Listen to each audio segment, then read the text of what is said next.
오늘 우리가 읽은 말씀은 크게 세 부분으로 나누어질 수 있겠습니다.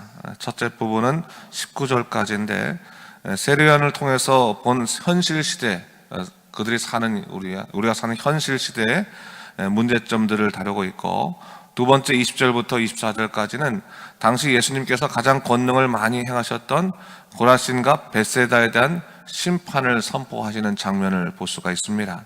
그리고 마지막으로 25절부터 30절까지는 이 모든 현실의 문제를 해결할 수 있는 유일한 길이 오직 예수 그리스도이심을 증거하고 있는 것을 볼 수 있습니다. 하나로 이어지는 주제인데요.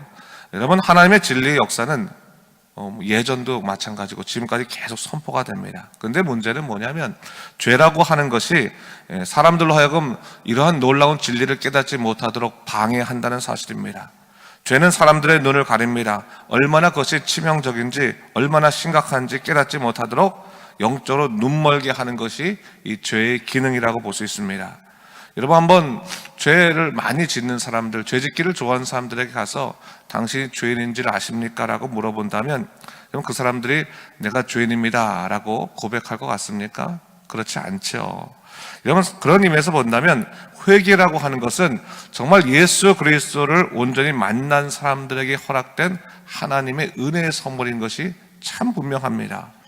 비록 죄된 자아를 보는 것이 고통스럽고 힘들긴 하지만 자기의 죄를 깨달을 수가 있고 또 자기의 죄를 볼 수 있는 사람들은 하나님의 놀라우신 은혜를 경험할 수 있는 그런 사람이다라고 하는 것을 성경은 분명히 우리에게 증거하고 있는 것입니다.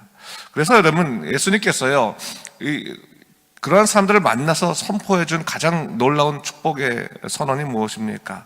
내 죄사함을 받았느니라 라고 그런 말 아니겠습니까? 더 이상 네가 죄에 끌려다니지 않고 이제 그 죄로부터 자유할 수 있는, 죄를 이길 수 있는 능력을 갖게 되었다라고 선포하시는 것입니다. 자, 오늘 본문을 보게 되면 죄의 치명성에 관해서 17절 말씀에 주님께서 이렇게 말씀하시는 것을 볼 수 있습니다.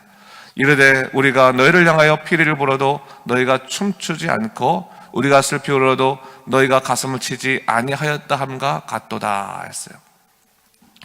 무엇을 말하는 것입니까? 죄라고 하는 것은 사람을 영적으로 무감각하게 만들고 무지하게 만든다라는 거죠.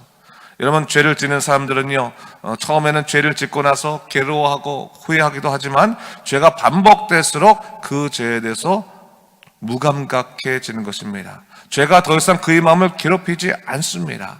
오늘 17절에서 무엇을 말하고 있는 겁니까? 영적으로 무감각해진 사람들, 무뎌진 사람들의 모습들을 그대로 보여주고 있다고 볼 수 있어요. 결혼식에 피리를 부르면 사람들이 기쁨으로 춤을 춰야 되는데 춤을 추지 않습니다. 장례식에서 사람들이 애곡해야 되는데 애곡하지 않습니다. 여러분, 사람이 영적으로 무감각해지면 마땅히 하나님께서 우리에게 주시는 그 놀라우신 그런 신호에도 불구하고 그 신호에 바로 제대로 반응하지 못하는 그런 모습이 있는 겁니다. 특별히 지금 회개해야 될 그 순간에 영적으로 무뎌짐을 따라서 그런 아무런 잘못도 느끼지 못하는 그런 무뎌진 그런 죄된 인간의 모습들이 오늘날의 현실과 같다라는 것을 성경은 우리에게 가르치고 있는 것이죠. 여러분, 사람이요, 죄에 무감각해지기 시작하면 그다음부터는 죄에 중독되는 것입니다. 그렇기 때문에 이 죄에 대해서 아파하고 자신의 연약함에 대해서 고민할 수 있다는 것 자체가 영적인 축복이에요. 어떤 문제에 시달려서 내가 주님의 사람인데 이러면 안 되지, 또 어떤 죄를 우리가 짓고 나서 그 죄 때문에 가슴 아파 회개할 수 있다면 하나님께서 그를 사랑하시는 거예요. 그를 살리시는 것이다라고 볼 수가 있습니다. 자, 그런 차원에서 이 죄의 치명성은 결국 뭐냐? 우리로 하여금 사리를 분별치 못하는 영적 무지자를 만드는 것이다, 영적 바보를 만드는 것이다 라는 것을 얘기하고 있는 거죠. 자, 오늘 본문에서 주님께서 그 시대의 세대, 그 영적으로 패역한 세대를 보면서 답답해 하셨습니다. 그러면서 요한이 와서 먹지도 않고 마시지도 않으면 귀신 들렸다 하고, 예수님이 오셔서 먹고 마시면 먹기를 탐하고 포도주를 즐기는 사람이라고 말한다라고 하는 말씀, 이 말씀이 결국 뭡니까? 영적으로 무지해지면 사리 판단, 사리 분별을 하지 못하고 무조건 반대를 하는 어리석은 백성이 되더라라고 하는 것을 얘기하고 있는 거죠. 여러분, 영적으로 어두운 사람들은요, 이유 없는 거부감들이 있습니다. 특히 영적인 일들에 대해서.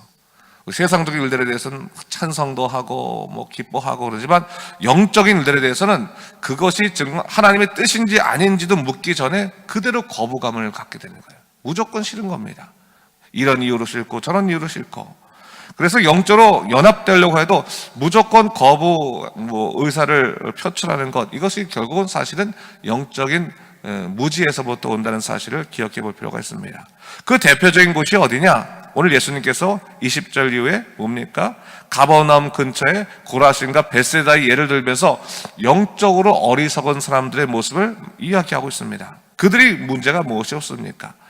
하나님께서 거부할 수 없는 영적인 증거를 주셨음에도 불구하고 회개치 않고 믿지 않았다라고 하는 것이죠. 그들의 교만이 23절에서 말씀하신 것처럼 하늘에서까지 높아지고 있다라고 말씀하시는 겁니다. 여러분, 하나님께서요, 그 백성을 사랑하실 때 거부할 수 없는 영적인 증거를 주세요. 하나님이 살아계시다고 하는 거부할 수 없는 영적인 증거를 주십니다.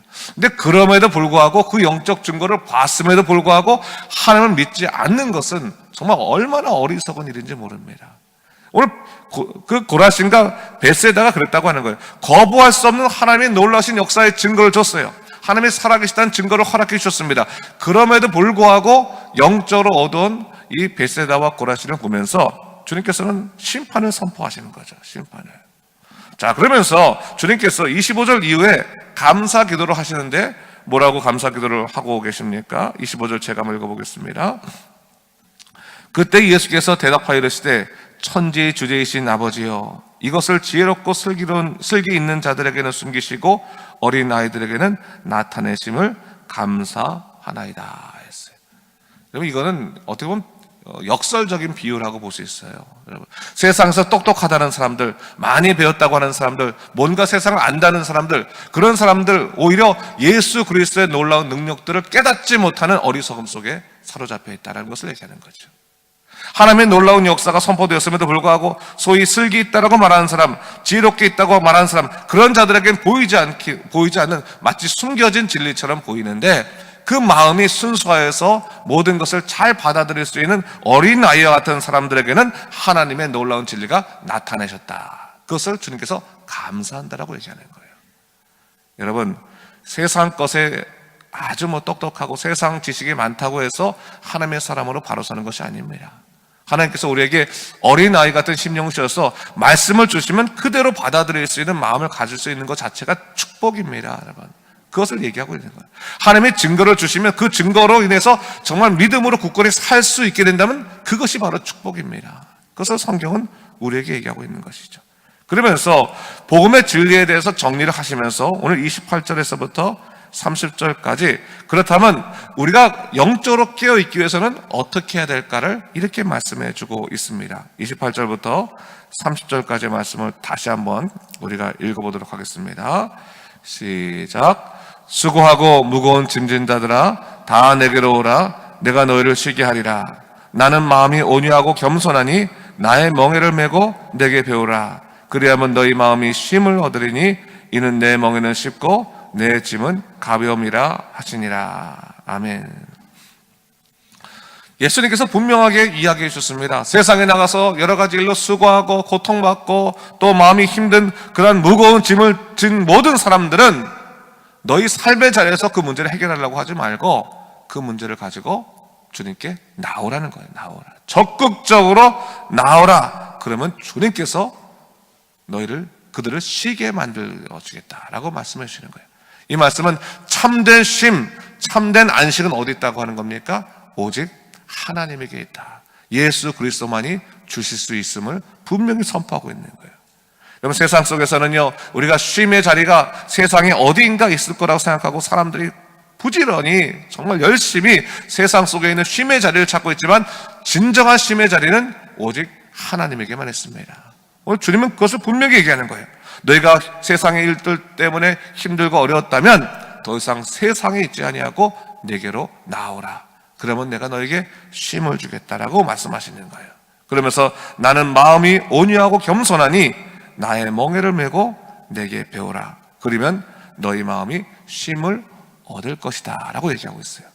여기서 나의 멍에를 메고 내게 배우라는 것은 무슨 뜻이냐면, 당시에 소를 끌 때요, 이스라엘 백성이 소를 끌 때 소에 멍에가 있습니다. 그렇죠? 멍에가 있어 그 멍에를 딱 메고 끌면 뒤에 이 밭을 가는 겨리가 있어가지고 밭을 쭉 갈게 되는데, 그 멍에가 이렇게 양쪽에 소가 이렇게 매게 되는 그 멍에가 있고, 혹은 앞쪽과 뒤쪽에 이렇게 매게 되는 멍에가 있는데, 보통 오른쪽, 그러니까 이렇게 수평, 이렇게 직선으로 된 것은 오른쪽에 숙련된 소가 그 멍에를 메고, 옆에는 숙련되지 않은 어린 소가 매든지, 아니면 이 앞뒤로 되어 있으면 앞에 숙련된 소가 멍에를 메고 뒤쪽에 숙련되지 못한 소가 이 멍에를 맸어요.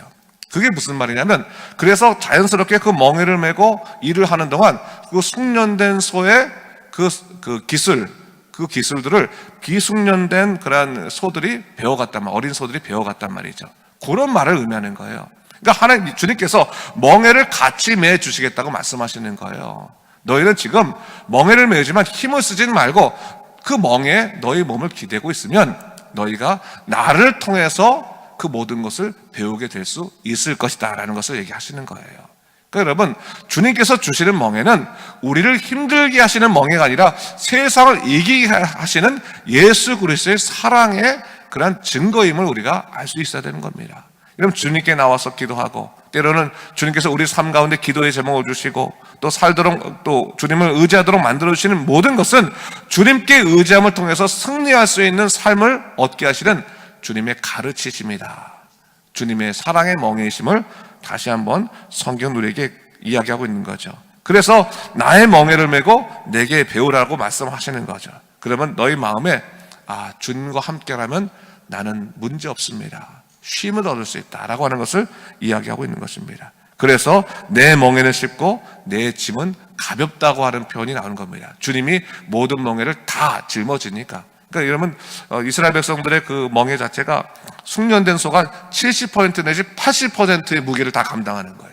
나머지는 한 20, 30%는 그런 비숙련된 어린 소들이 담당하는 것이고, 그렇기 때문에 주님이 다 담당해 줄 테니까 너는 나를 따라와라, 내 십자가를 지고 내 멍에를 지고 따라오면 내가 능히 너로 하여금 승리할 수 있도록 만들어 주겠다라고 말씀해 주시는 것입니다.